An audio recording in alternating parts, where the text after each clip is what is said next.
আজকের যে অনাকাঙ্ক্ষিত ঘটনা ঘটেছে, আমি তার জন্য ব্যক্তিগতভাবে দুঃখ প্রকাশ করছি। যে থানায় নাগরিকদেরকে নিরাপত্তা দেওয়ার কথা, সেই শাহবাগ থানায় ওসির সামনে তাদের উপর বেদরক তার উপর হামলা হয়েছে। একজন শাহবাগ থানায় ঢুকে পুলিশের সামনে কুপিয়ে জখম, ফেক কার্ডের ফাঁদে ফেলে ছাত্রদলের একামন ত্রাস। মাননীয় প্রধানমন্ত্রী তারেক রহমান, এটাই কি আপনার গণতন্ত্র? রামদা আর চাপাতি নিয়ে ঢাকা বিশ্ববিদ্যালয়ে কার রাজত্ব? ভিসি নীরব, ওসি দর্শক। ডাকসুর নেত্রী জুমার উপর পৈশাচিক হামলা, হাসপাতালে মৃত্যুর সাথে লড়ছেন আলভি সাদমিরা। রাষ্ট্রের কাছে একজন সাধারণ নাগরিকের সবচেয়ে নিরাপদ আশ্রয়স্থল কোনটি?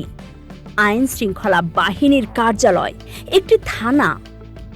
যখন চারপাশের পৃথিবী আপনার দিকে তেড়ে আসে, যখন আপনার জীবনের নিরাপত্তা চরম হুমকির মুখে পড়ে, তখন আপনি বাঁচার আশায় ছুটে যান পুলিশের কাছে।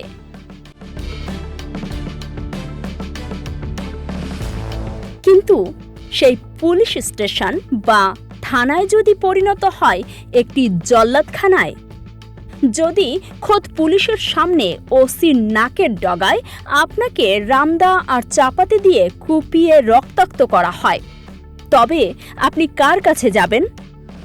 না, এটি কোনো ক্রাইম থ্রিলার সিনেমার গল্প নয়। এটি স্বাধীন বাংলাদেশের ২৪-এর গণ অভ্যুত্থানের পর নতুন বাংলাদেশের একদম হৃৎপিণ্ড, শাহবাগ থানার ভেতরের জলজান্ত এক পৈশাচিক দৃশ্য। আর এই পৈশাচিক হামলার শিকার হয়েছেন খোদ ঢাকা বিশ্ববিদ্যালয়ের শিক্ষার্থীরা, ডাকসুর নেতারা এবং হল সংসদের প্রতিনিধিরা, যাদের ওপর এই হামলা চালিয়েছে দেশের একটি বৃহৎ রাজনৈতিক দলের ছাত্র সংগঠন, ছাত্রদল এবং তাদের ভাড়া করা বহিরাগত সন্ত্রাসীরা। আজ এই ভয়ঙ্কর ঘটনার প্রতিবাদে পুরো ঢাকা বিশ্ববিদ্যালয় কেঁপে উঠেছে। ডাকসু নেতা সাদিক কায়েম সরাসরি আঙুল তুলেছেন রাষ্ট্রযন্ত্রের দিকে, ছুড়ে দিয়েছেন এক চরম আল্টিমেটাম। কি ঘটেছিল শাহবাগ থানায়? কেন একটি ফেক ফটোকার্ডকে কেন্দ্র করে জন্ম নিল এই রক্তক্ষয়ী অধ্যায়? আসুন পর্দার পেছনের আসল সত্যটি উন্মোচন করি। ঘটনার সূত্রপাত একটি মিথ্যাচার বা ফেক নিউজ দিয়ে।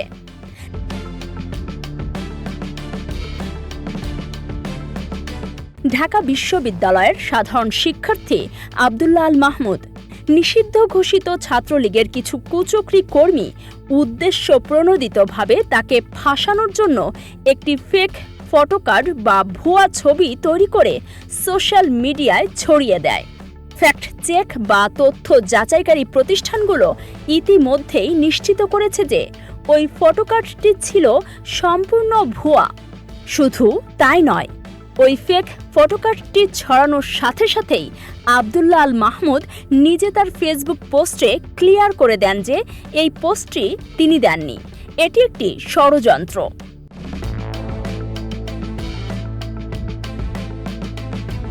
কিন্তু এই ভুয়া কার্ডটিকেই হাতিয়ার হিসেবে ব্যবহার করে একদল সুযোগ সন্ধানী। এই ফেক কার্ডের ওপর ভিত্তি করে ছাত্রদলের বিভিন্ন পর্যায়ের সন্ত্রাসীরা আব্দুল্লাহ আল মাহমুদকে সরাসরি হত্যার হুমকি দিতে শুরু করে। নিজের জীবন চরম হুমকির মুখে বুঝতে পেরে আইনের প্রতি শ্রদ্ধাশীল একজন ছাত্র হিসেবে আব্দুল্লাহ সিদ্ধান্ত নেন পুলিশের আশ্রয় নেওয়ার। তিনি একটি সাধারণ ডায়েরি বা জিডি করার জন্য ছুটে যান শাহবাগ থানায়। আর তার নিরাপত্তার কথা ভেবে তার সাথে সেখানে যান ঢাকা বিশ্ববিদ্যালয় কেন্দ্রীয় ছাত্র সংগঠন এবং বিভিন্ন হল সংসদের শীর্ষ নেতারা। কিন্তু তারা জানতেন না শাহবাগ থানায় তাদের জন্য কি ভয়ঙ্কর ফাঁদ অপেক্ষা করছিল।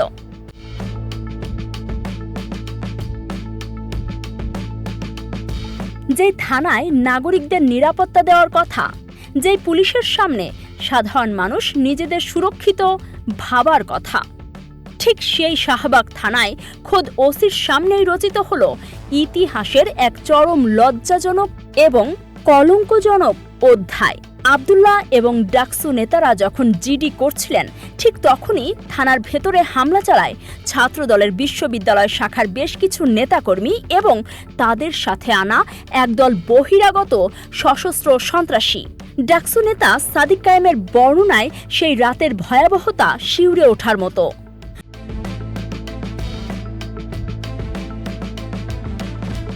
যখন শিক্ষার্থীদের ওপর এই বর্বরোচিত হামলা চলছিল তখন তাদের উদ্ধার করার জন্য থানায় ছুটে যান ডাকসু নেত্রী জুমার ও সালমা এবং ছাত্রনেতা মুসাদ্দিক ও জুবায়ের।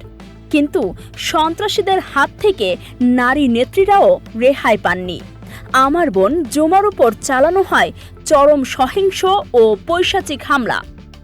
সবচেয়ে ভয়ঙ্কর অবস্থা হয় মহসিন হল সংসদের ভিপি আজিজ এবং সূর্য সেন হলের আলভির ওপর। প্রায় 100 জনের অধিক সন্ত্রাসী আলভিকে একা পেয়ে তার ওপর বর্বরোচিত হামলা চালায়। রামদা, চাপাতি, হকিস্টিক আর স্ট্যাম্পের আঘাতে থেতলে দেওয়া হয় শিক্ষার্থীদের শরীর। বর্তমানে আলভি, সাদমি সহ আরও বেশ কয়েকজন মৃত্যুর সাথে পাঞ্জা লড়ছেন ঢাকা মেডিকেল কলেজ হাসপাতালের বিছানায়। আর এই পুরো সময়টাতে পুলিশ কি করছিল? পুলিশ ছিল নীরব দর্শক। পুলিশ যখন ব্যর্থ তখন শিক্ষার্থীরা কার কাছে যাবে?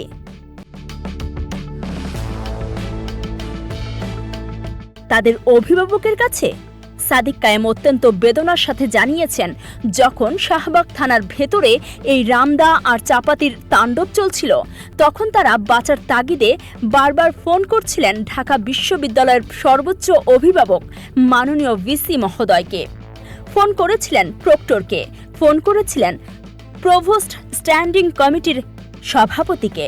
কিন্তু কি দুর্ভাগ্য এই জাতির! কেউ ফোন ধরেননি, কেউ রেসপন্স করেননি। শিক্ষার্থীরা মরে গেলেও যেন এই প্রশাসনের কিছু আসে যায় না। ক্ষমতার চেয়ারে বসলে কি মানুষের চোখের দৃষ্টি এত দ্রুত অন্ধ হয়ে যায়?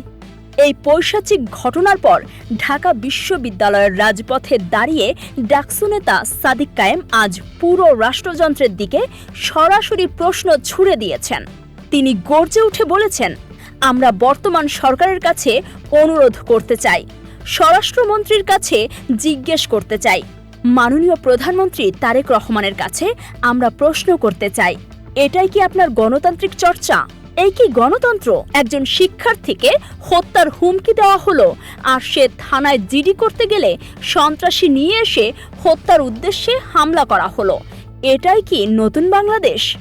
সাদিক কায়েমের এই প্রশ্ন আজ সারা দেশের কোটি কোটি সাধারণ মানুষের প্রশ্ন।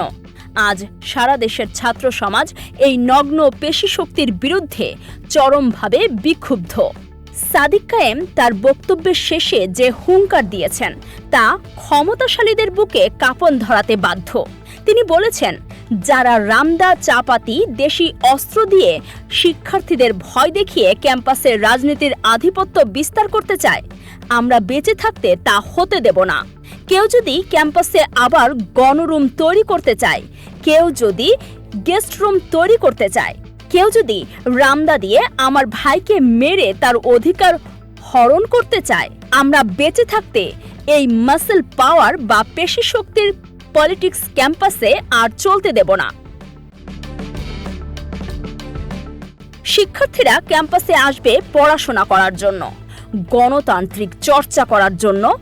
কোনো সন্ত্রাসীর হকিস্টিকের কাছে তারা আর জিম্মি হবে না। সাদিক কায়েম অত্যন্ত স্পষ্ট ভাষায় জানিয়েছেন, তারা দেশের প্রচলিত আইনেই এর বিচার চাইবেন।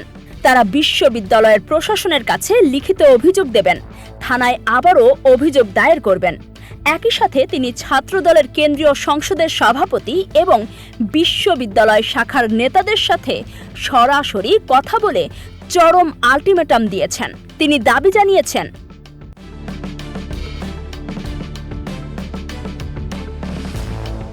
যারা থানায় মব তৈরি করে শিক্ষার্থীদের ওপর হামলা করেছে, যারা নারী নেত্রী জুমার উপর সহিংস হামলা করেছে, অবিলম্বে সেই সন্ত্রাসীদের আইডেন্টিফাই করে দল থেকে আজীবনের জন্য বহিষ্কার করতে হবে এবং তাদেরকে আইনের হাতে তুলে দিতে হবে। সাদিক কায়েম চ্যালেঞ্জ ছুড়ে দিয়ে বলেছেন, আমরা দেখতে চাই তারা কেমন বিচারের আওতায় এই সন্ত্রাসীদের নিয়ে আসে। ঢাকা বিশ্ববিদ্যালয় আজ এক জ্বলন্ত আগ্নেয়গিরি। 24-এর গণ অভ্যুত্থানে যারা বুকের রক্ত দিয়ে স্বৈরাচার হটিয়েছিল, তারা নতুন কোনো স্বৈরাচার বা গুন্ডাতন্ত্রকে মেনে নিতে নারাজ। সরকার ও প্রশাসন কি এই ঘটনা সুষ্ঠু বিচার নিশ্চিত করবে, নাকি সেই পুরনো রাজনৈতিক প্রশ্রয়ের ভিত্তিতেই ঘুরপাক খাবে নতুন বাংলাদেশ? আলভি সাদমিদের রক্তমাখা শরীর আজ এই রাষ্ট্রযন্ত্রের কাছে জবাব চায়। এই জবাব দেওয়ার দায় এখন শুধু পুলিশের নয়, খোদ রাষ্ট্রপ্রধানের। ক্যাম্পাসের অজানা ক্রাইম রিপোর্ট, রাজনৈতিক সমীকরণ এবং খবরের পেছনের বস্তুনিষ্ঠ বিশ্লেষণ সবার আগে পেতে চোখ রাখুন আমাদের চ্যানেলে। এতক্ষণ দেখছিলেন ইকো অফ বাংলাদেশ। প্রতিদিনের এমন নিউজ আপডেট পেতে সাবস্ক্রাইব করুন আমাদের চ্যানেল, সেই সাথে অন করে রাখুন বেল আইকন।